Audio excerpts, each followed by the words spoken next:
고등관 현소영 강사입니다. 오늘은 경기여고 1학년 내신 그 분석을 가지고 설명을 드리려고 합니다. 일단 오늘 제가 설명해 드릴 부분은 경기여고 2021년 1학기 내신 출제 기조, 특히 이제 기말고사 중심으로 설명을 드릴 예정이고, 그리고 내신의 특징, 뭐 다른 학교랑 어떤 부분에서 조금 특징인지, 아니면 이번 기말고사에서 어떤 부분이 좀 특이점으로 보여졌는지에 대해서 설명을 드리고, 그리고 경기여고 내신 기출 분석인데, 이거는 이제 문항별로 앞에서 설명드리는 이 두 번째 설명드렸던 특징이 어떤 형식으로 실제 아이들한테 구현이 됐는지를 말씀드리도록 하겠습니다. 그리고 마지막으로는 저희 경기여고 내신이 이번 주 일요일부터 시작입니다. 그래서 어떤 형식으로 진행이 되는지까지도 설명을 드리도록 하겠습니다.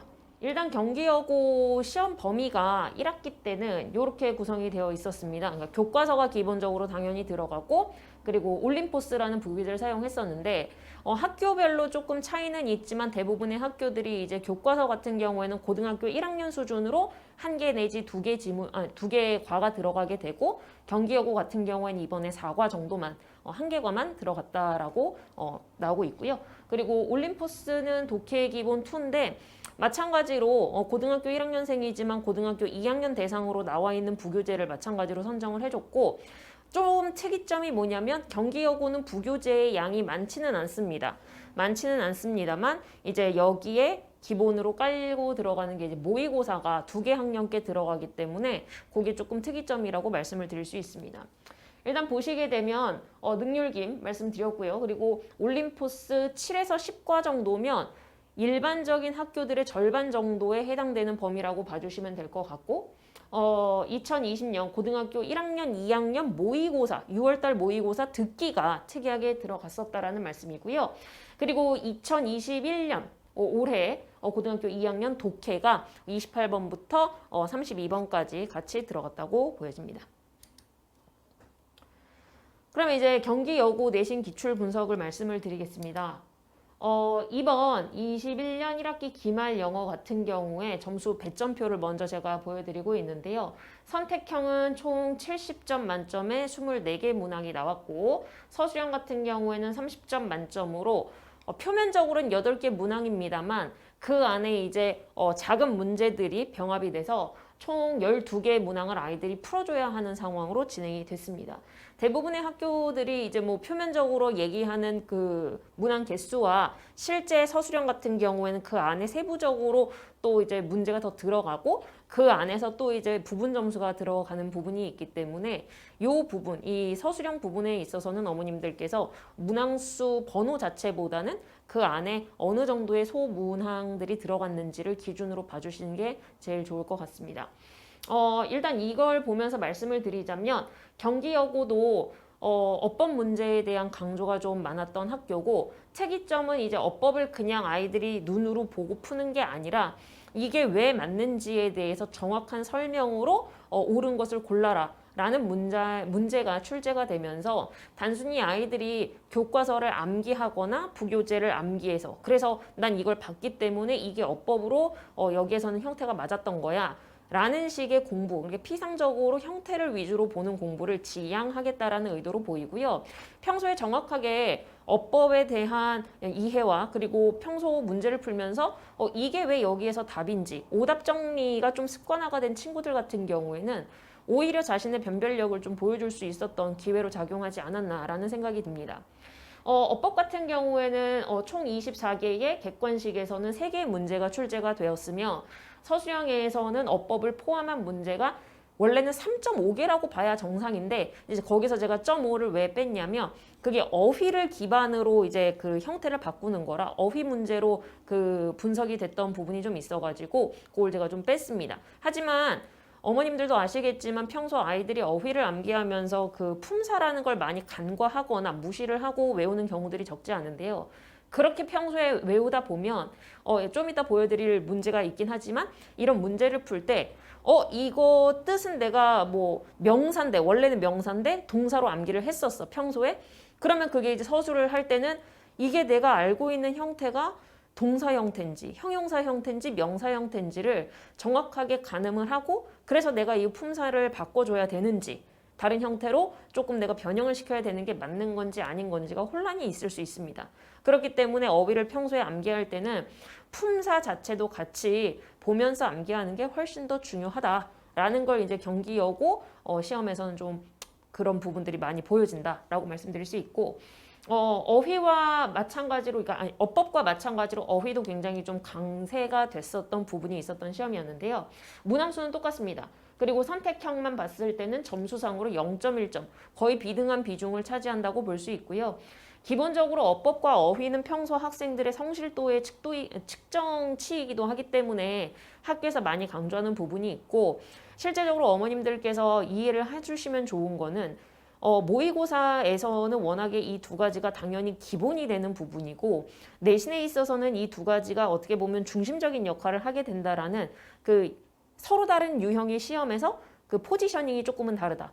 그렇게 봐주시면 좋을 것 같습니다. 이유는 아무래도 아이들이 시험 대비를 하고 그 지문에 대해서 익숙한 게 많아진 상황에서 들어가는 내신 시험에서는 상대적으로 선생님들이 독해라는 부분을 가지고 강조를 하시거나 변별을 내시기에는 한계가 있기 때문인 걸로 보여지고요.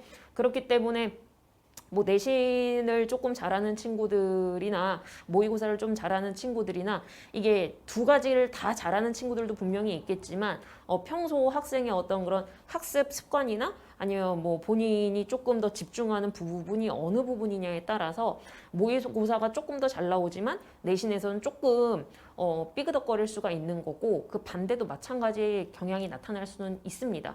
근데 이제 경기여고 같은 경우에는 평소 모의고사를 신경 써서 특히 어법이나 어휘를 많이 공부한 친구들 같은 경우에는 똑같이 좀 가지고 갈 수 있도록 그렇게 좀 편제가 된 부분은 있고요. 여기서도 이제 어휘 확장이라든지 아니면 어법 같은 경우도 교과서에서는 이렇게 나왔는데 막상 이제 그 실전 시험을 보니까 교과서에서는 생략됐던 부분이 시험에는 나오고, 시험에서는 원래 문제에서는 생략되지 않았는데 시험엔 생략돼서 나오고, 이런 정도의 격차는 스스로 좀 채웠는지를 점검하는 게 제일 중요합니다. 물론 내신 대비를 하면서 이런 형태가 왜 가능해? 이런 것들이 생략됐기 때문이야 라고 설명은 다 들어가긴 하지만 그냥 그런가 보다라고 지나가면 안 되는 포인트가 이제 거기서 나온다고 보시면 될 것 같고요. 그래서 이제 서술형도 보시게 되면 어휘와 어법 중심으로 일단 많이 출제가 되고, 밑에 이제 영작인데, 영작도 어머님들 아시다시피 사실상은 어법과 어휘 파트에 같이 들어갑니다. 근데 이제 그렇게 나눈 이유는 영작 같은 경우에 제가 편제한 거는 어법과 어휘에 대해서 문제에서 직접적으로 언급은 없었다. 그냥 빈칸에 맞게 영작을 해라 까지만 나오면 그냥 영작으로 뺐습니다만, 아시죠? 그래서 어법이랑 어휘까지 다 포함한 개념이다 라고 보시는 게 조금 더 정확합니다. 특이한 점은 이 경기여고 같은 경우 이제 듣기 문항이 6개가 나온다라는 부분인데, 듣기 문항도 이제 고등학교 1학년과 2학년 모의고사를 섞어서 내셨어요. 실제로 그러니까 아이들이 시험을 볼 때 문제를 정말로 듣고 거기서 풀이를 해야 되는 상황이고, 또 한 가지 특이한 점은 이게 아이들이 그 평소에 선생님이 나눠준 그 스크립트 그대로를 보고 물론 들어가서 시험을 보게 되지만, 저희가 수능 모의고사에서 보게 되는 듣기 같은 경우에는 듣기의 그 진행 순서, 대화 순서에 따라서 보기가 나열이 되는 경우들이 많습니다. 그렇기 때문에 아이들이 순서대로만 집중해서 들으면 웬만해서는 이 모의고사에서 그 듣기를 틀기가 좀 어려운데, 이번 경기여고 같은 경우에는 학교에서 원어민 선생님들이 따로 녹음을 좀 하셨고, 그리고 속도가 조금 더 빠르게 진행이 되었으며, 그리고 대화 순서랑은 무관하게 이 오지선다가 제시가 되는 바람에 좀 앞쪽에서 내용을 본인이 제대로 숙지를 하지 않거나 했다고 하면 이 말은 왜 갑자기 안 나오는 줄 알았는데 뒤에 가니까 이 얘기가 나왔네 해서 좀 문제를 푸는 순서에서 좀 많이 당황을 했을 가능성이 높았을 거라고 보입니다. 그래서 듣기를 만만하게 보면 안 된다라는 부분입니다. 그래서 지금 12점이나 차지를 하고 있기 때문에 어떻게 보면 듣기를 평소에 우리 아이들이 조금 등한시할 수 있는 부분을 오히려 학교에서는 조금 역으로 이용하지 않았나라는 생각이 듭니다. 나머지 이제 빈칸 추론, 일치, 불일치, 문장 삽입, 심경, 순서 나열, 제목 같은 경우는 전형적인 모의고사 유형이고, 그리고 실제적으로 아이들이 시험 대비를 하면서 그 지문에 대한 이해가 기반이 되어 있다고 하면 크게 누수가 나지는 않는 부분이기 때문에 그 부분에서는 크게 실점은 없었을 거라고 생각이 되며 속담 같은 경우가 조금 의외의 복병이 됐을 수는 있다. 그러니까 뭐 조금 그래도 센스가 있는 친구들 같은 경우에는 자기가 속담을 미처 잘 모른다 하더라도 해석을 했을 때 이게 이런 의미가 되지 않을까라는 생각을 조금 해보는데 그게 조금 이제 부족한 학생들 같은 경우에는 그 부분에서 판단의 미스가 좀 나는 경우들이 있습니다. 그래서 최대한 이제 중학교 때로 사실상 속담은 아이들이 그냥 별로 신경 쓰지 않는 파트가 돼버리기는 하지만 저희도 내신을 하면서 이게 누가 봐도 여실히 속담이랑 특정 속담이랑 연관이 있으면 그 얘기를 같이 해주기는 합니다. 이런 거를 우리가 주제를 요약을 하다 보면 이런 뜻이 되는데 그거는 우리가 속담 이런 걸로 우리가 정리해 볼 수도 있어 하면서 관련되어 있는 속담 여러 가지 좀 이게 같은 의미를 갖고 있는 게 있으면 같이 리스트업은 해서 거기다가 쓰게끔 하고 리뷰 테스트 때도 한번 점검은 하는데 이제 그런 밑바탕을 가지고 아이들이 시험에 가서 내가 학습했던 속담이 이런 의미가 아니었나 그렇게 조금 직결시킬 수 있도록은 저희가 준비를 하고 있습니다. 그래서 총점이 이제 100점 만점에서 이제 32문항으로 제가 일단은 소개를 해드린 상황이고 어법이랑 어휘가 총합 이제 18.9점, 18.8점 정도로 이렇게 차지하고 있다라는 것까지 봐주시면 될 것 같습니다. 그래서 어법 어휘가 굉장히 좀 중요하게 작용을 한다. 구체적으로 경기 외고의 어법 문제를 조금 보실 텐데요. 이 보시게 되면 다음 중 위치로 바꿔 쓸 수 있는 것을 모두 고르시오라는 문제가 보이실 텐데 실제적으로 아이들이 2번 아니면 이제 5번에서 많이 헷갈렸을 확률이 높은데 여기 나와 있는 이 같은 경우에는 앞에 선행사가 something이기 때문에 일부 선생님들은 이게 위치가 안 된다. 혹은 일부 선생님들은 이거 위치도 된다라고 가르치실 확률이 높습니다. 그래서 학교 수업에서 선생님이 어떻게 설명을 하셨는가에 따라서 이게 또 이제 좌우가 될 수 있다라는 점에서는 학교 수업의 충실도를 또 이런 식으로 평가를 하지 않으셨나라는 생각이 드는 대목이었고요. 그리고 이제 뭐 아까 전에 말씀드린 것처럼 그냥 나는 이걸 봐서 이게 맞다고 생각해가 아니라 이게 그럼 맞다라고 하면 과연 그 B번이지 않습니까? After we watched와 같은 말인지 요렇게도 바꿔서 네가 설명을 할 수 있겠느냐라는 부분을 또 이제 선생님께서 점검을 하는 거고 아이들이 일단은 여기 이 문제를 풀려면 이제 after가 전치사 접속사가 다 된다? 접속사로서 after는 부사절이다. 시간적인 표현을 이끌고 그 뒤에 원래는 주어 동사가 있어야 되는데 ing로 끝난다고 하면 이제 그 부분은 능동인 거고 그 앞에 주어가 없다라는 얘기는 뒤에 있는 주절의 주어랑 같으니까 생략이 될 수 있다. 이 전반을 알았을 때 이 부분 2번이 맞다 틀리다를 결정을 할 수 있는 부분인데 중학교 때 내신까지는 이제 이런 부분을 선생님이 직접적으로 물어보시죠. 어떻게 물어보시냐면 중학교 내신 스타일은 자 여기 밑줄 친 부분을 몇 개 단어로 바꿔봐 라고 하면 이제 그 단어 개수가 힌트가 돼서 이거를 절로 바꾸라는 얘기구나라는 걸 알아들을 수가 있는데 고등학교에 와서는 이제 그냥 그거를 한 문제화 시키는 게 아니라 그거 플러스 알파로 다른 어법적인 개념들을 니네들이 정확하게 알고 있는지를 선생님은 점검을 하겠다라는 걸로 보여집니다. 그래서 이렇게 이론적으로 설명을 할 수 있는지까지도 점검을 하는 거고요. 다른 학교들 같은 경우에는 오히려 이 밑줄의 길이를 더 넓혀서 문장 전반에 대한 판단을 요구를 한다면 경기 여고 같은 경우에는 어떻게 보면 좀 더 깔끔하게 난 여기만 너한테들한테 물어볼 거야. 밑에 있는 설명이 어떤지 한번 판단해봐. 이런 식으로 내신다. 그래서 궁극의 의도는 같으실 수야 있겠죠. 근데 이제 경기 여고 같은 경우에는 명확한 설명을 요구하는 스타일로 접근을 하고 계십니다. 보시게 되면 이것도 이제 어법이고 가장 전형적으로 이제 수능형인 그런 형태를 띠고 있어서 한두 단어 정도로 이제 밑줄이 끝나는 거는 동일한 현상이라고 보시면 될 것 같습니다.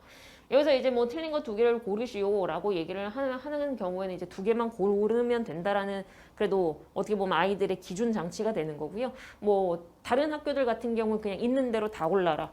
근데 실제적으로 아이들이 중학교 때 내신 때 있는 대로 다 고른 것은 뭐 이런 문제를 많이 풀어봐서 아마 이런 문제 유형이 풀 때는 조금 더 본인이 내가 2개만 고르면 된다라는 부분에 대해 조금 안심을 하고 풀 수 있는 장치가 되지 않나라는 생각도 해봅니다.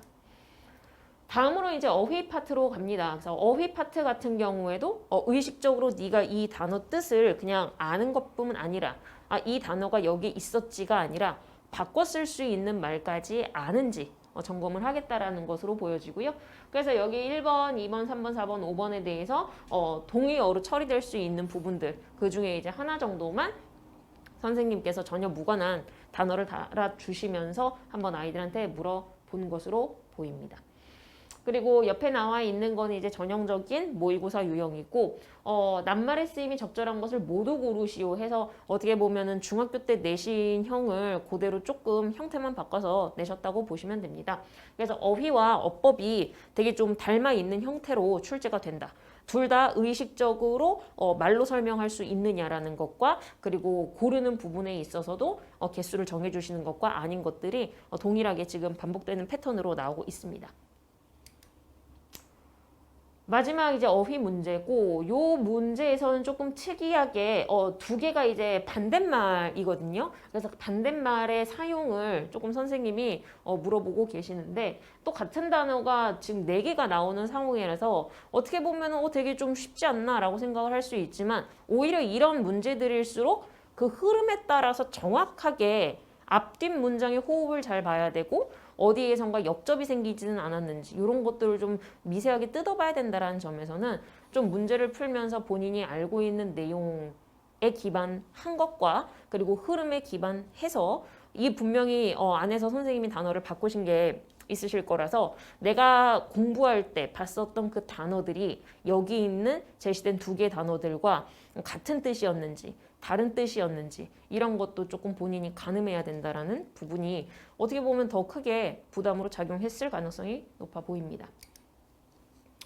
이게 이제 그 경기여고의 특징인 듣기 문제입니다. 1번부터 뒤에까지 제가 문제를 4번까지만 제가 잘랐는데 원래는 2문제가 더 나옵니다. 근데 이제 여기까지만 제가 넣어드렸는데 총 6개 문제로서 2점짜리로 나오니까요. 그래서 보게 되면 똑같아요. 물어보는 내용은 다 똑같습니다. 뭐 의견 물어보는 거 모의고사에서도 마찬가지로 물어보는 거고 그리고 일치하는 것을 고르시오라는 건 사실상은 독해 문제인데 들리는 독해 유형이라고 선생님이 바꾸신 부분이고요. 그리고 대화를 듣고 일치하지 않는 것도 마찬가지 패턴인 거고 목적으로 적합한 거는 이제 저희 수능에서도 나오는 거기 때문에 이러한 형태를 띈다고 보시면 되고 다만 다른 거 한 가지는 수능 듣기의 모의고사에서 만나보는 문제보다 훨씬 더 1번부터 5번까지 선택지가 좀 길어졌다. 근데 들으면서 이 내용이 뭔지를 아는데 그걸 알면서 여기를 읽어보면서 고른다라는 게 조금 부담으로 작용할 수 있고 속도가 조금 빠르다라고도 얘기를 했고 중간중간에 너무 쉬운 표현들 같은 경우에는 원어민 선생님들이 일부 표현을 조금 더 변경을 했을 거라고도 보여져서 일단 이런 부분들 같은 경우에는 전체적인 스크립트는 한번 당연히 읽어보면서 내용이 어떤 식으로 간다 정도는 꼭 알고 들어가야 제한된 시간 내에 빠른 속도로 듣고 정확하게 고를 수가 있다. 그 듣기의 맹점이 하나를 만약에 놓치거나 하나를 버벅거리게 되면 그 다음 문제까지 영향을 미친다라는 점에서 어떻게 보면 그냥 뭐 듣기가 그렇게 어렵진 않지 않나라고 생각하실 수 있지만 내용을 이해하는 것과 문제를 푸는 것의 괴리는 좀 상당히 차이는 있다라고 봐주시면 좋을 것 같습니다. 그래서 조금 어떻게 보면 처음부터 압박 아닌 압박 1번부터 6번까지 내가 잘 풀었느냐 안 풀었느냐가 이제 뒤에 있는 독해 문제에도 상당히 영향을 주지 않았나 생각이 듭니다. 전형적인 이 독해 문제로 넘어가게 되고 독해는 사실상 그렇게 까다롭다거나 뭐 이런 내용을 선생님이 물어봤어 싶은 것들은 사실상은 없습니다. 그래서 혹시라도 이제 내가 좀 영어에 자신이 없다 영어 시험을 준비하는 게 좀 막막하다 하시는 학생들이 혹시라도 계신다면 독해를 먼저 공략을 해보시고 독해를 하면서 반복되는 그런 굵직한 어법들을 같이 정리를 해보신 다음에 이제 막판으로 갈수록 어느 정도 정리가 된 부분들을 빼시고 그 뒤에 이제 짜잘한 어법이나 아니면 이제 디테일하게 뜯어봐야 되는 단어들 위주로 좀 간다고 보시는 게 시험을 대비하는 경우에 있어서는 훨씬 더 부담도 줄고 그래도 본인이 자신 있게 내가 어디에 이제 뒤로 갈수록 포커스를 둬야 되는지가 명확해진다는 점에서는 추천드릴 만한 방식이라고 할 수 있겠습니다. 1등급, 2등급이 난 나올 것 같다. 참고적으로 이번 시험에서 1등급 컷이 98점이었는데 만약 그런 친구들이라고 하면 처음부터 이제 정말 내가 어법이라는 부분을 이 지문에서 이런 부분들이 어떻게 바뀔 수 있는 형태들인지를 알고 있고 그런 부분을 쓰는 것에서 내가 엄청나게 시간을 들이지 않아도 난 딱딱 보이는 게 있다. 그럼 그런 것들은 빨리빨리 그냥 훑고 지나가고 난 이런 형태가 이렇게 바뀌는 줄 몰랐다라든가 특수구문 같은 것들이 나와서 좀 내가 문제를 평소 풀면서 많이 만나보지 못한 애들이다 하면 이제 그 지문들 위주로 먼저 정리를 끝내신 다음에 뒤로 갈수록 전반적으로 한 번씩 흐른다고 보시는 게 좋지 않을까 싶습니다.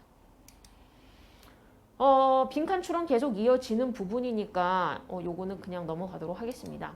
그래서 지금 점수 배점이 거의 3점대에서 계속 왔다 갔다 하고 있는데 독해 같은 경우에는 내용과 일치하냐 일치하지 않느냐 이런 문제들이고요. 이런 문제들 같은 경우에는 이제 문제를 푸시면서 머릿속에 물론 다 내용이 있는 상태로 들어갑니다만 혹시라도 선생님이 편집한 부분이 있는지 혹시라도 선생님이 더 덧대거나 아니면 원래 있었던 문제에서 뺀 부분은 없는지를 체크하는 정도의 스캐닝은 해 주실 필요가 있고 그리고 혹시라도 이제 뭐 선생님이 썼던 그런 어휘들에서 조금 변형이 있진 않나 그래서 그게 알고 보니까 원래 출제가 됐었던 지문에서 반대의 의미진 않나 뭐 이런 거 정도는 점검을 하고 푸시는 게 훨씬 더 중요하다라는 부분입니다. 뭐 일치 불일치 문제 계속 이어지는 부분이고요. 문장 삽입 같은 경우에는 이제 주어진 문장을 넣는 부분으로서 이 부분 같은 경우에는 뭐 아무래도 공부했었던 부분에서 출제가 되기도 하고 이 문제를 내기 위해서 선생님들이 리라이트를 하시거나 덧대시거나 하는 부분들이 있습니다. 아니면 뭐 이제 2개 문장이 아니었는데 2개 문장으로 나눈다거나 등 그래서 그러면서 이제 뭐 연결어가 추가가 된다거나 이런 경우들도 있기 때문에 본인이 지문을 이렇게 쭉 훑어보면서 반드시 이것의 중심적인 내용이 뭐고 여기에서 만약에 주장의 글이다 그러면 그 근거들이 어떻게 뒷받침이 되고 있는지 설명에 대한 글이다라고 얘기하면 어떤 측면에 대해서 어떤 방향으로 설명하고 있는지 그런 글의 흐름 잡는 부분 수업을 들으면서 그냥 이해를 했다 하더라도 반드시 복습을 할 때는 이 지문을 봤을 때 어떤 식으로 이게 전개가 됐었더라 라는 거 정도는 스스로 정리를 해야만 이런 데서 누수가 나지 않습니다. 근데 뭐 지문이 많은 학교들 같은 경우에는 그게 다소 조금 버거울 수 있더라도 경기여고 같은 경우에는 지문수가 상대적으로는 적은 편이기 때문에 반드시 이 지문은 변형이 될 거다라고 깔고 이 내용 전반에 대한 거는 내가 디테일하게 알고 들어가야 뭐가 바뀌었는지 이게 어떤 식으로 틀어졌는지를 거기에서 이제 본인이 그럼 내가 이거를 진짜 지금부터는 잘 읽어봐야 되겠다라는 판단을 하면서 문제를 풀어야 되기 때문에 그냥 중학교 때처럼 뭐 있으니까 뭐 있는 거지 뭐 쭉 읽어보면 아는 거지 이렇게 공부하시면은 좀 위험한 학교라는 거 꼭 알고 가셔야 되는 부분이고요. 이제 뭐 작가가 여기 나와 있는 소재였는데 그 정동이라는 거거든요. 그것을 통해서 말하고자 하는 말을 나타낸 게 무엇이냐. 이게 이제 뭐 이 필자가 타인의 내면의 아름다움을 나는 볼 거다라고 얘기를 해서 그 정동 아시는 분들은 아시겠지만 그 겉에는 바위처럼 생겼는데 안에 자수정이 막 빼곡하게 들어가 있는 그런 장식품이 있지 않습니까? 그 부분을 얘기를 하는 건데 그게 겉으로는 되게 막 러프하고 굉장히 막 거칠어 보이고 딱딱해 보이고 차가워 보이고 하지만 내면에는 그렇게 반짝반짝한 걸 품고 있다. 요 부분에 관련된 이제 속담을 찾아라 해서 일단 뭐 요런 부분에 대해서는 아이들이 하는 거는 굉장히 좀 쉬워요.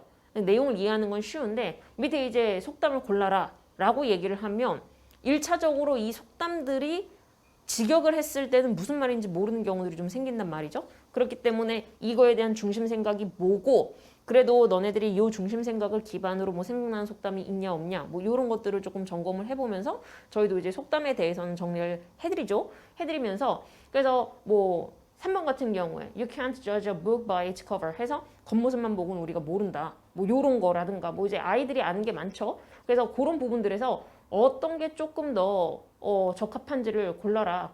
근데 얘는 그래도 쉽게 나온 부분이거든요. 그렇게 어렵게 나온 부분은 아니고 그래도 직관적으로 딱 봤을 때 아이들이 우리나라 말 속담이랑 좀 직결되는 부분이 있어서 쉽게 이 부분은 점수화가 됐는데 혹시라도 이제 이런 속담들이 아니라 아이들이 조금 암기를 해야만 알 수 있는 속담 우리나라 말로도 아이들이 그 뜻이 뭐예요? 라고 나오는 속담들 같은 경우에는 최대한 많이는 리스트업을 해드리려고는 해요. 그래서 이 부분의 핵심적인 내용이 뭐니까 요 정도의 속담들은 좀 알고 가고, 혹시라도 너네들이 해석을 했을 때 뭔지 모르겠는 속담이 있으면 속어법으로 갈 수밖에 없다. 근데 이제 뭐 아이들마다 아까 말씀드렸다시피 좀 이제 센스의 영역에선 좀 다르기 때문에 그럼에도 불구하고 그런 부분들을 좀 본인이 판단을 잘해서, 비유적인 표현들에 조금 강한 친구들 같은 경우는 판단을 잘해서 좀 풀어오긴 하지만, 최대한 학교 선생님이 내실 만한 속담들은 저희도 다 얘기를 해주고, 그 정도를 준비해서 갔을 때는 크게 아직까지는 막 이런 속담이 있었어요? 라는 반응을 토로한 아이들은 없었거든요. 그래서 그런 부분은 너무 걱정은 안 하셔도 될 것 같고, 다만 이제 본인이 제일 중요한 건 글의 핵심을 정리를 했느냐, 그 부분이라는 거 꼭 알아주시면 좋을 것 같습니다. 의외로 아이들이 이제 내신 들어가게 되면 어법에 대해서 되게 많이 신경을 쓰는 경우들이 생깁니다. 뭐 물론 그런 부분들이 나쁘다는 건 아니지만, 오히려 자기가 공부를 하다가 내가 내신을 진행하는 과정에서 질문이 통상적으로 너무 어법으로 빠지고 있나라고 생각이 든다면, 저희가 이제 복습을 한 번 더 하거든요. 한 번 진도를 빼고. 그 복습을 할 때는 어법에 대한 질문 플러스 의식적으로 이 글의 내용이 뭔지를 계속 이제 저랑 점검을 하면서 그렇게 좀 진행을 해준다면, 크게 뭐 내용적인 부분에서도 그 뭐 실수가 안 나올 수는 없는 거기 때문에 그런 부분까지도 흡수해서 갈 수 있는 방법이 될 것 같습니다. 그래서 내용 정리를 혹시 스스로 조금 약하다라고 생각하는 분들 같은 경우에는 반드시 복습 구간에 있어서는 내용을 먼저 정리를 하고, 내용 먼저 머릿속에 넣고, 그 다음에 앞에서 수업 들었었던 그 어법이나 어휘를 다시 한번 점검한다라는 식으로 좀 방향을 바꿔서 접근하는 것도 필요한 학교라고 생각이 듭니다. 그리고 요거 같은 경우에도 이제 심경 추론으로 가는 상황이고, 심경에 대해서 은근히 아이들이 아는 단어가 제한적인데, 여기서 보시게 되면 뭐 3번의 스캡티컬이라든가 4번의 큐닝 뭐 요런 단어들, 그리고 5번의 티미드 같은 경우에도 아이들이 잘 모르는 경우들이 많습니다. 오히려 심경이라고 얘기하면 모의고사에서는 되게 제한적으로 나오기 때문에, 모의고사에 나오는 심경 단어는 굉장히 알지만 경기여고 같은 경우에는 그 단어가 좀 강세라고 하지 않았습니까? 그러니까 벌써 이 그 심경에 관련한 단어들도 다른 학교들보다는 조금 다양하게 선생님께서 조금 여쭤보고 계십니다. 그래서 뭐 정말 뭐 이런 단어들까지 다 알아야 되는 거고, 1번 나이브 같은 경우에도 뭐 순진한 뭐 이런 뜻인데 이거를 아는 친구들이 거의 없죠. 그나마 2번 못된이라는 건 좀 잘 알고 있지만, 뭐 의심이 많은, 뭐 교활한, 혹은 뭐 소심한 이런 3, 4, 5번에 해당되는 단어들도 확실하게 대답을 할 수 있는 친구들은 거의 좀 드물다고 보시면 될 것 같고요. 만약에 어휘력이 막 좋아서 나는 이런 심경에 관련된 어휘도 누적이 돼 있다. 그럼 경기여고 가가지고 뭐 크게 어휘 때문에 고민할 필요는 없지 않을까라는 생각이 듭니다. 보시면 될 것 같고요.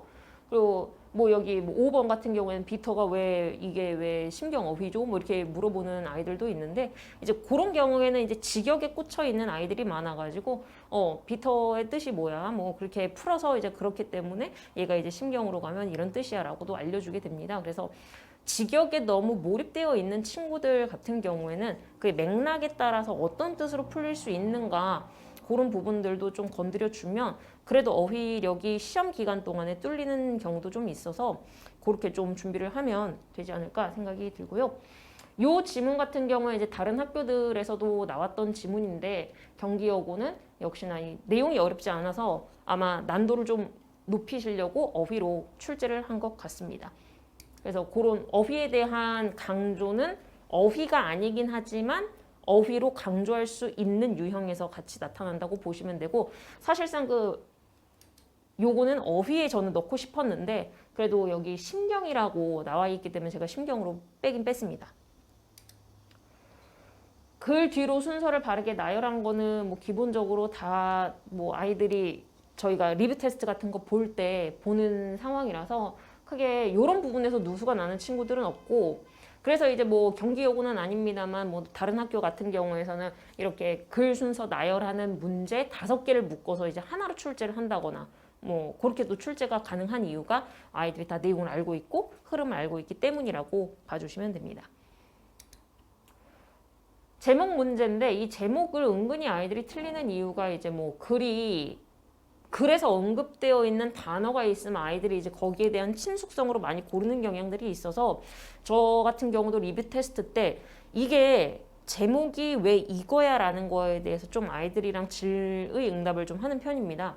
그러면 왜 뭐 이거는 답이 왜 안 돼? 뭐 이런 식으로 물어보면 아이들이 이거 소재는 맞는데 전반적으로 봤을 때 서술에서 이 포인트가 없다. 아니면 뭐 목적어가 이게 틀렸다. 라든가 아니면 이건 하나의 예였다. 뭐 이런 식으로 좀 이야기를 해보게끔 해보면 그래도 본인들이 제목 문제를 접근을 할 때 어떤 부분을 포인트로 봐야 되는지에 대해서는 최대한 좀 그렇게 훈련을 좀 시키고 있는 상황이고, 이제 서술로 넘어가게 되면 서술을 저희가 리뷰 테스트에서도 물론 점검은 합니다. 근데 이제 서술을 점검을 할 때에 어떻게 보면 좀 한계는, 그렇다고 해서 고등학생 아이들한테 이 모든 지문을 다 써보게 할 수는 없는 거지 않겠습니까?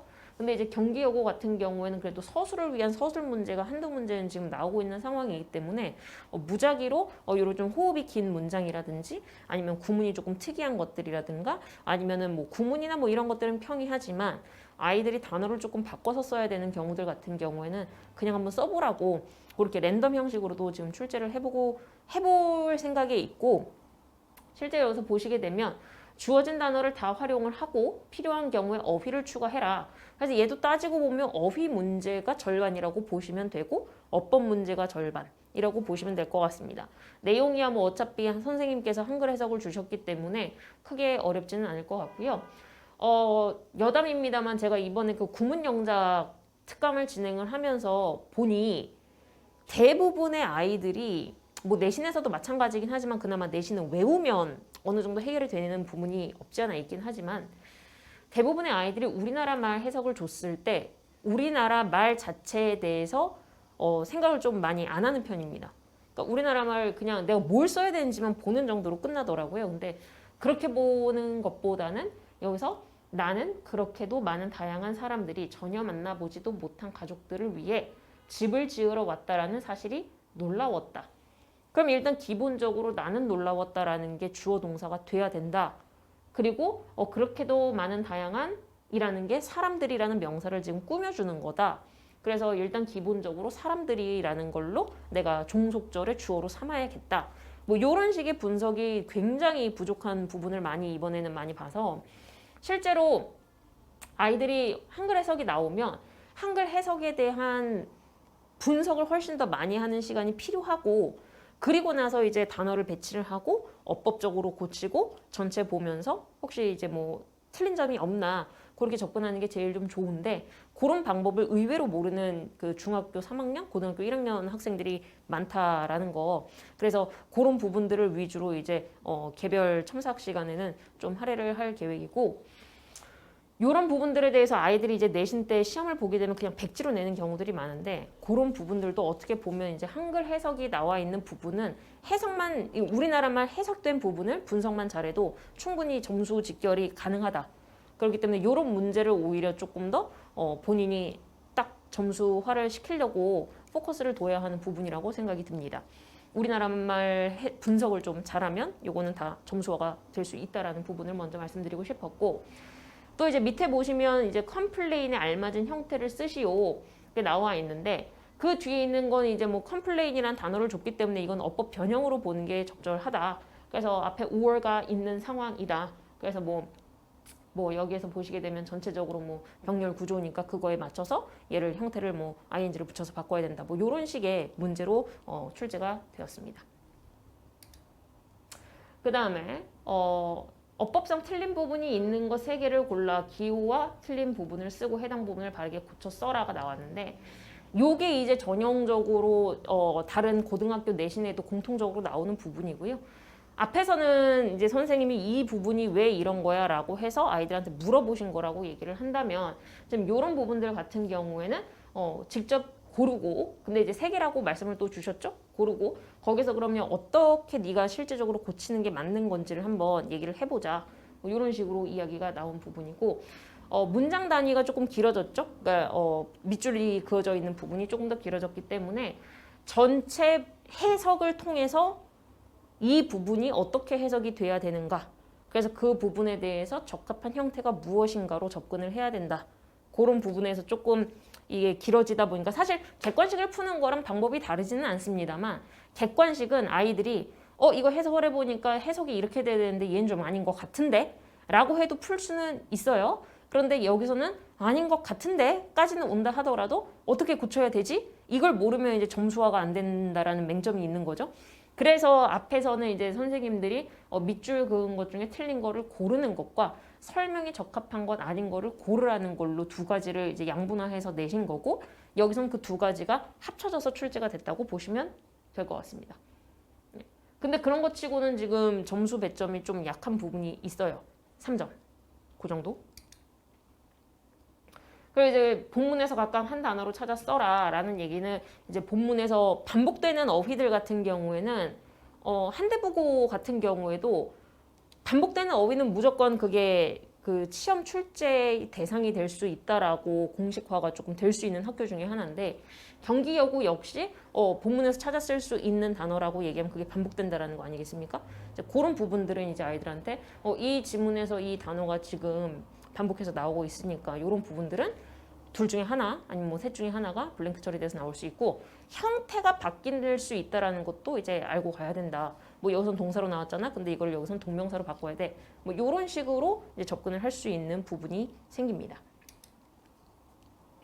이게 이제 말씀을 드렸던 이제 서술을 위한 서술이라는 건데, 아이들이 전체적으로 이제 1번, 4번의 지금 첫 번째 같은 경우, 여기서 이제 주어진 말을 아예 안 주셨죠?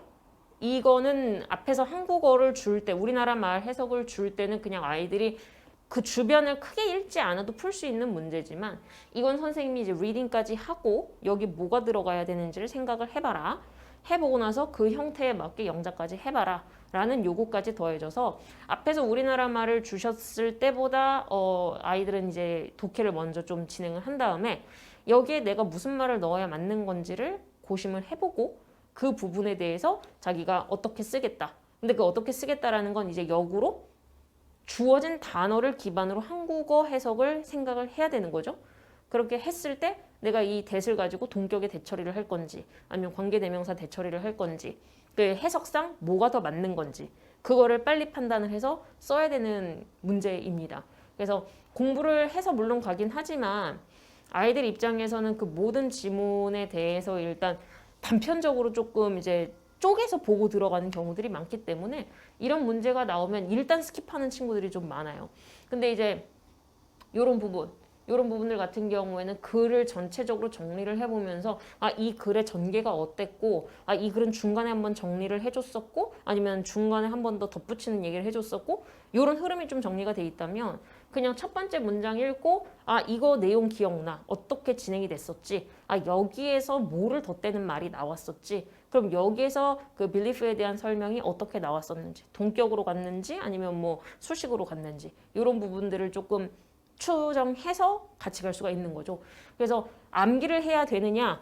그 암기는 아니죠. 제가 그 전체 지문을 암기는 시키지도 않고 아이들이 할 수가 없습니다. 양이 그러기엔 너무 많고요. 아무리 경기역으로 하더라도 많고, 다만 이제 고등 수준의 내신을 준비하실 때 암기라고 아이들이 물어보는 거를 저는 어떻게 이해를 하냐면, 스펠링을 전체 다 암기하는 거는 당연히 못해. 근데 첫 번째 문장을 봤을 때 그 뒤에 나오는 문장들의 순서와 관계는 머릿속에 있어야 돼. 그게 암기냐고 물어보는 거면 암기가 맞아라고 저는 대답을 해줍니다.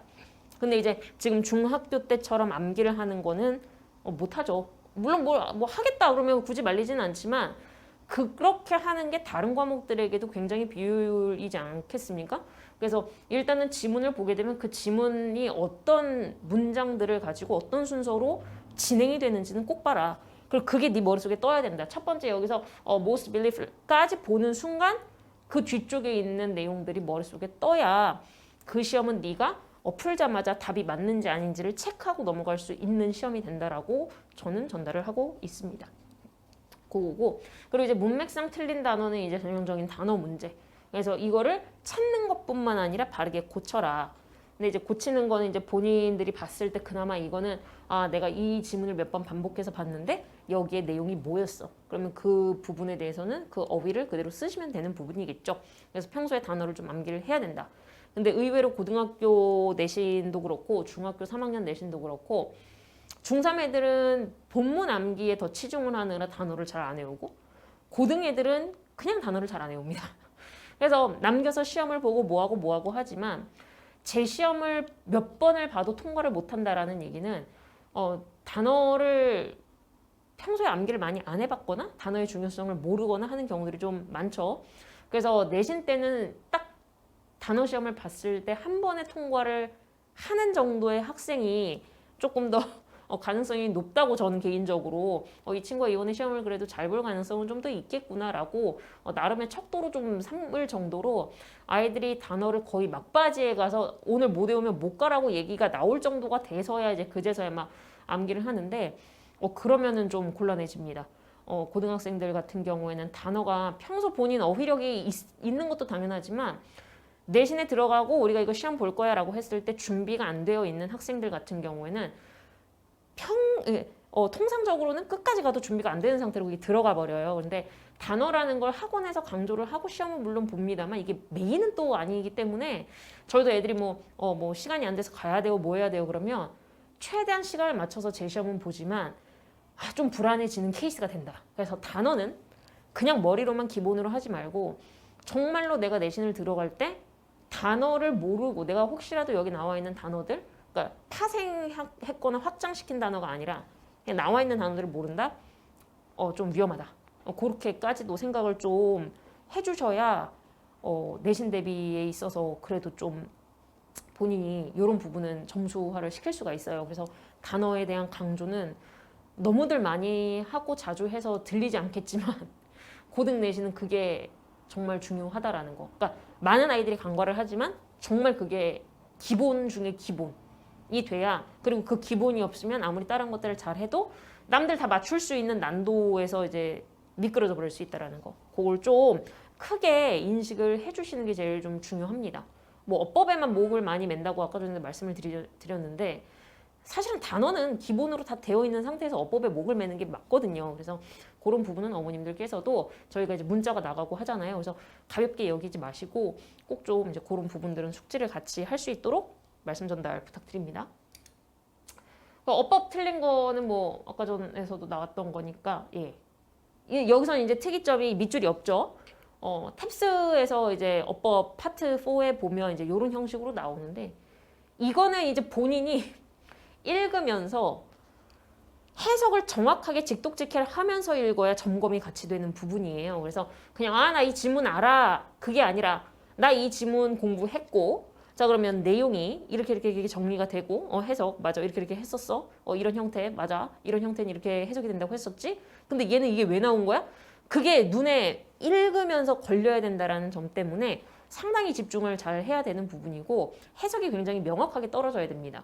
그래서 뭐 아이들이 가장 좀 어려워하는 것 중에 하나가 이 동사는 뒤에 ing랑 뭐 투부정사 둘 다 목적으로 취할 수 있는데 그것까지만이에요. 근데 이제 그거에 따라서 내용이 어떻게 달라지고 해석이 어떻게 달라지느냐. 그럼 얘는 투부정사가 오고 ing가 와도 상관이 없이 의미가 같냐. 이런 부분들에 대한 판단이 또 이제 같이 들어가야 이런 문형에서 오류가 나지 않습니다.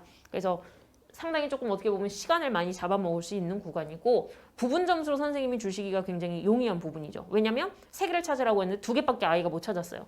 그럼 이제 그걸로 선생님 입장에서는 또 이제 변별을 삼는 부분이라서 보시다시피 경기여고는 어법에 대한 그 절대적인 점수도 제일 컸었고 그리고 아이들이 접근을 해야 하는 그런 방향도 다른 학교에 비해서는 조금 다양합니다. 밑줄 길게 주기도 하고 안 주시기도 하고 짧게 주시기도 하고 설명을 해보라고 하기도 하고 이런 부분들이 있기 때문에 그냥 어법은 평소에 쌓아놓고 그거를 주어진 텍스트를 보고 우리 시험범위라고 불리는 그 텍스트를 보고 점검하는 정도로 공부를 한다 생각을 해주시고 평소에 어법이 굉장히 좀 잘 닦여 있어야 된다라는 거 그것도 말씀을 드리고 싶습니다. 뭐 1번 같은 경우에는 이제 단어적인 부분들도 선생님이 주셨고 이제 뭐 주제 직결되는 단어겠지요. 그래서 그런 부분을 좀 주셨고 그리고 이것을 문맥상 알맞은 말을 더 넣어라라는 얘기는 나머지는 읽고 네가 찾아서 넣으면 되고 어법은 뭐 네가 알아서 변형을 시켜야 되는 거야. 이기 때문에 부담이 좀 많이 올라갈 수 있겠죠. 그리고 특히나 이거 지문 같은 경우에는 제가 이 지문 원문을 지금 본 적은 없기는 한데 아웃사이더와 얼가니제이션이 안 들어가 있을 확률도 높습니다. 그거를 이제 뭐 다른 단어로 선생님들이 대체를 했을 수도 있는 거죠. 그 나와 있는 그 단어들을 쫙 다 빼고 그거랑 같은 말이니까 그냥 네가 알아서 한번 넣어봐. 이렇게 나온다고 하면 그나마 다행인 건 어려운 단어들이 아니기 때문에 아이들 입장에서 이게 좀 단어가 바뀌었나 보다 라고 판단을 할 수 있으면 다행인 거고, 이 단어가 왜 나와? 하는 순간 이제 이 문제는 날아가는 게 되겠죠. 부분 점수를 안 써주셔가지고 선생님께서 정확하게 뭐 2점, 2점으로 가실지 아니면 뭐 그런 거 없이 그냥 선생님이 알아서 채점 기준이 있으셨는지는 모르겠으나 어쨌거나 이렇게 문제가 좀 나왔었고, 어법상 틀린 것을 있는 대로 드디어 나왔네요. 있는 대로 이제 바꿔 써라. 있는 대로라는 거는 리밋을 주지 않겠다. 대신에 우리가 밑줄은 그어줄게. 여기에서 그냥 네가 알아서 써. 이거라서 아이들 입장에서 그 밑줄 친 것 중 뭐 3개를 골라 써라. 뭐 그럴 때 느낄 만한 안전장치가 없는 거죠. 확실히 이거는 아니야. 뭐 A는 확실히 답이 아니야. 근데 C랑 인지, B, C인지 헷갈려. 그럴 때는 이제 본인이 안타깝지만 이제 거기에선 자기 어학 실력으로 좀 풀어주시든지 아니면 뭐 그 문제는 날리는 상황이 되는 거기 때문에 경기여고 같은 경우에는 어법에 대해서 점검을 굉장히 집요하게 선생님께서 하시는 학교라는 거 어머님들께서도 보고 계십니다. 그래서 어법이 어려워요 라고 하는 친구들이 이제 경기여고에 가면 지금 당장 하시면 좋은 게, 어법이 어렵다라는 거는 구분이 안 되거나 봐도 모르겠거나 하는 경우들이지 않습니까? 그러니까 그 부분에 대해서 철저하게 오답 정리를 해보시는 게 좋고, 오답 정리를 아이들이 왜 하기가 싫어하냐면 오답 정리만 하는 걸로 끝나기 때문에 하기를 싫어하지만, 오답 정리 해놓고 그게 이제 본인의 어법 교재 1번이 돼야 그 오답 정리의 효과성이 발휘가 됩니다, 어머님들. 그래서 반드시 틀린 거 너 오답 정리가 어느 정도 누적이 됐을 때 너 그거 갖고 와봐 해서 같이 좀 봐주세요. 중학교 3학년들이라고 하면 너 이거 여기서 틀렸던 거 여기서 틀렸잖아 라고, 그 부분이 만약에 그 과정이 없으면 오답 정리 했는데도 효과가 없던데요 라는 말이 분명히 나오거든요. 근데 오답 정리를 해보면서 내가 틀리는 개념에서 어떤 유형이 틀리는지를 잡아내야 내가 그 부분에 대해서 보강을 하고 그 부분을 확실히 짚고 넘어가서, 혹시라도 이렇게 시험 문제 그 부분이 나오면 누수가 안 생기는데 그냥 선생님이 오답 정리하래. 그래서 그냥 붙이고 오려 붙이고 뭐 쓰고 오려 붙이고 쓰고 한 건 답 끝. 그냥 끝났으니까 버리고 다 쓴 공식이니까 버린다. 오답 정리는 절대적으로 완성이 되어가는 과정에서 그걸 다시 보는 게 제일 중요하잖아요. 그래서 그 과정이 수반이 돼야 어떤 어법 수업을 들어도 본인이 지치지 않고 그 에너지를 언제 내가 지금 포커스를 둬야 되는가. 내가 관계사가 되게 약했는데 주격 관계사 뒤에 있는 삽입에 대한 처리가 조금 내가 많이 틀리는구나 라고 하면 이제 관계대명사 들어가서 선생님들이 문형에 대해서 야 이런 문제가 나오잖아 라고 할 때는 힘을 빼고 그냥 알고 있어 라고 듣겠고, 여기에서 근데 왜 이게 여기에서는 목적격이 들어가야 될까? 근데 그 앞에 뭐 전치사가 있었어? 그러면 전치사가 있을 때는 그 뒤에 목적격을 쓰는 거구나. 전치사 뒤에 있는 그 명사 따비나 뭐 이런 애들 우리가 목적어라고 얘기하니까 목적격을 쓰는 거야. 저건 몰랐네? 이런 식으로 가늠을 하면서 또 이제 그 다음 수업을 들을 수가 있습니다. 근데 그게 전혀 이 완급 조절이 안 되고 그냥 선생님이 설명하는 게 다 중요하겠지? 처음부터 끝까지 똑같은 수준의 에너지를 투입해서 듣게 되면 나중에 힘들어요, 어려워요, 망했어. 이게 돼버리잖아요. 그래서 특히나 경기여고를 지원을 해야 되는 상황이거나 여기 갈 확률이 높은 학생들 중에 어법이 어렵다고 하시는 분들은 반드시 2학기 동안에 본인이 뭐 다른 거 하려고 하지 마시고 하고 있는 교재 안에서 틀리는 문제가 뭔지를 싹 다 점검을 꼭 하셔야 그걸 기반으로 이제 겨울방학 때 어법 정리를 하고 이제 올라가신다라는 계획을 좀 장기적으로 잡으시고 해주셔야 이런 문제들이 나왔을 때 그래도 점수를 획득을 할 수 있습니다. 예, 그래서 뭐 내신을 하면은 뭐 다 되겠지. 내신은요, 모든 걸 다 설명을 해줄 수는 없어요. 물론 질문이 있으면 다 해드립니다만 하나부터 끝까지를 모두 다를 다 하기에는 8번의 수업이 짧습니다. 그래서 본인의 실력이 어느 정도 있을 때에 뭐 갖춰졌을 때에 저희가 이제 내신 대비가 들어갔을 때 8회 동안 한 번에 복습을 하고 맞아 나 저거 알고 있어. 근데 이건 좀 막히네. 그럼 이것만 조금 더 선생님한테 질문하고 점검 받고 시험 보고 들어가야겠다. 이게 돼야 영어 자체가 조금 그래도 안심이 된다고 보시면 될 것 같고요. 다른 과목도 해야 되지 않습니까? 국어도 해야 되고 과학도 해야 되고 이제 그런 부분들을 전체적으로 조금 생각을 해서 지금부터 반드시 어법은 그리고 어휘는 잡아야 된다. 꼭 외우라고 그러면 시간 없다고들 하는데 고3보다 바쁘지는 않습니다. 중3, 고3보다 절대 바쁘지 않고요. 고1, 고3보다 절대 바쁘지 않습니다. 고3 애들도 단어를 외웁니다. 그렇기 때문에 그런 부분은 시간이 없는 게 아니라 시간 관리의 문제라고 저는 생각을 해서 꼭 습관을 좀 바꿔주시는 것부터 지금 해주시면 좋을 것 같고요. 난 이미 고등학교 1학년인데 그러면은 고등학교 1학년이면 본인이 알고 있지 않습니까? 내가 1학기 때 어떻게 했는가? 뭐 잘했다, 난 1등급이 나왔다. 그렇다고 하면 이제 그 기조를 계속 이제 이어가야 하는 상황이 되는 거고, 만약에 내가 아쉽게 2등급의 문을 열었다. 그럼 내가 이번에 가슴에 손을 얹고 어법이 조금 미비했는지 아니면 어휘를 내가 게을리했는지 이런 부분들에 대해서 본인이 판단을 하셔서 그런 부분에 좀 포커스를 맞출 수 있게 나머지들은 그래도 좀 속도를 내서 준비를 해주시면 좋겠죠. 근데 대부분의 어린이들이 이제 그런 생각 없이 들어오죠. 근데 그런 계획 자체가 좀 중요합니다. 그러니까 워낙에 좀 다양하게 지금 물어보고 있으니까요. 하나의 그 어법이라는 것 안에서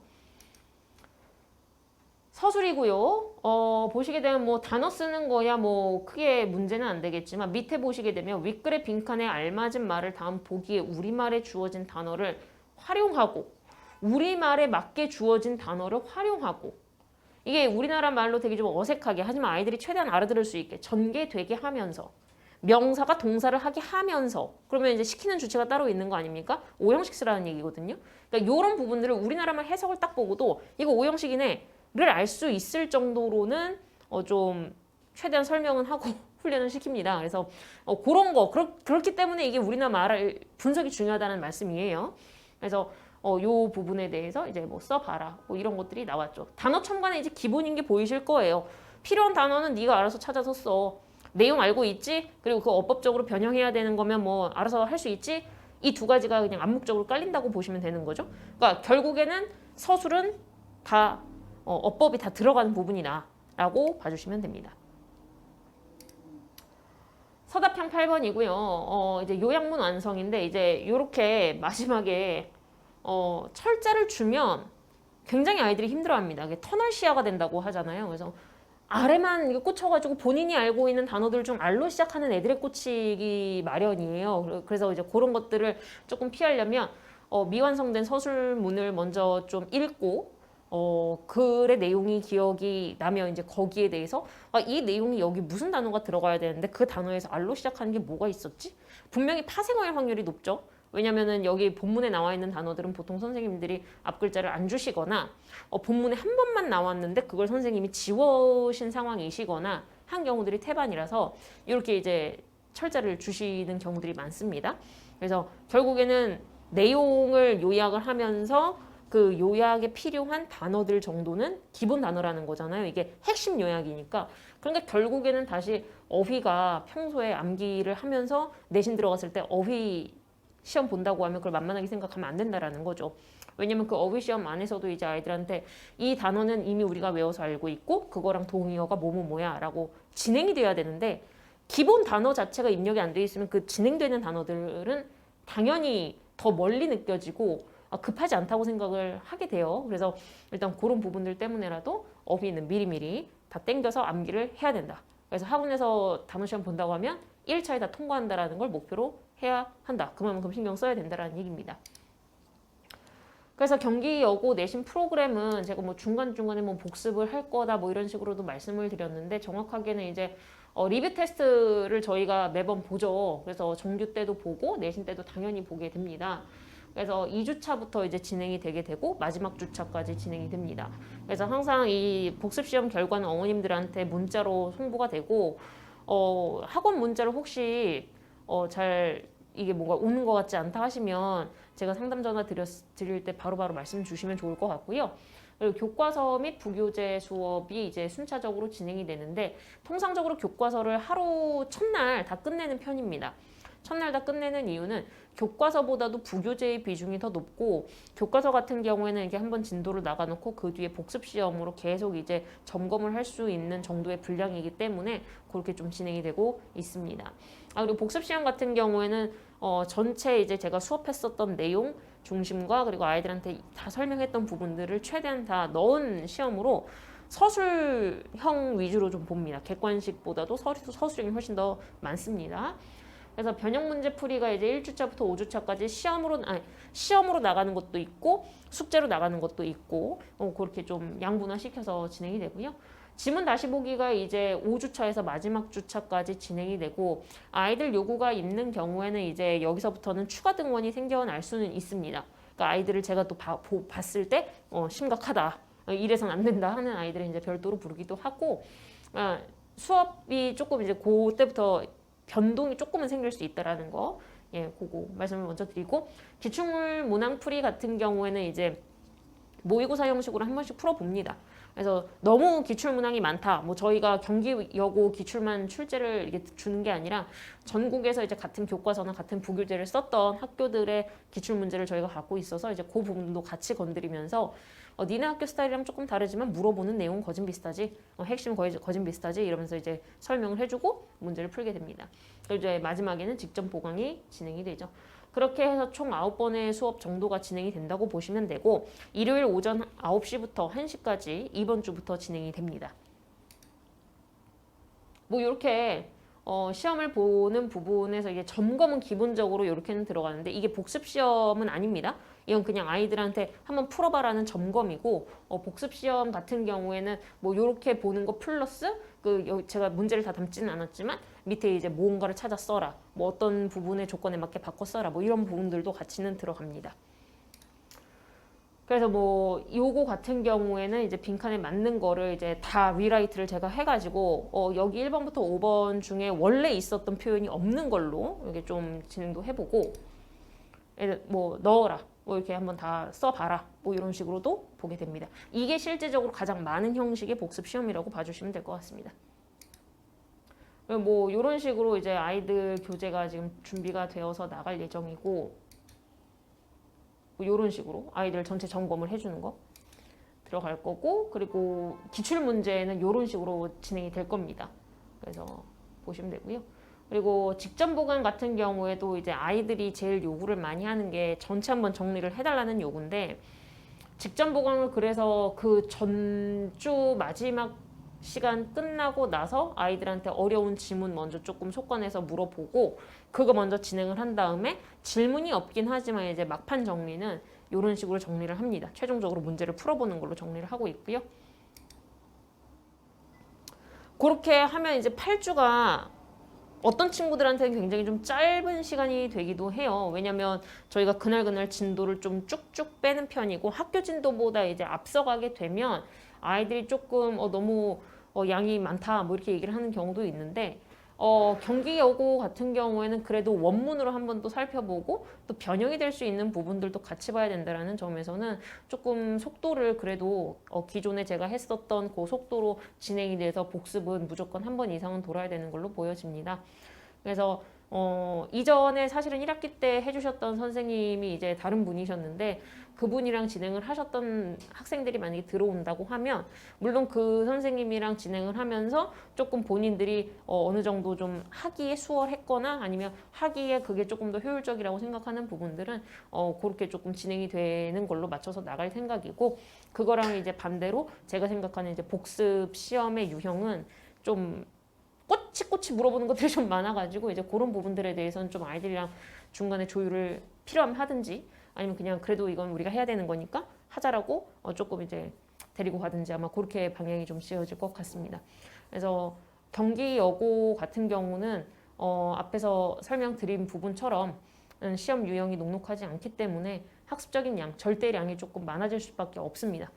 시간이 없는 거가 뭐 완전 핑계는 아니겠지만 그래도 시간이 없는 걸 감안을 하고도 본인이 시간 조정을 좀 잘 해야 그래도 이제 승산이 있을 수 있다. 그리고 평소에 어법이랑 어휘 점검하는 게 제일 좀 중요한 학교다.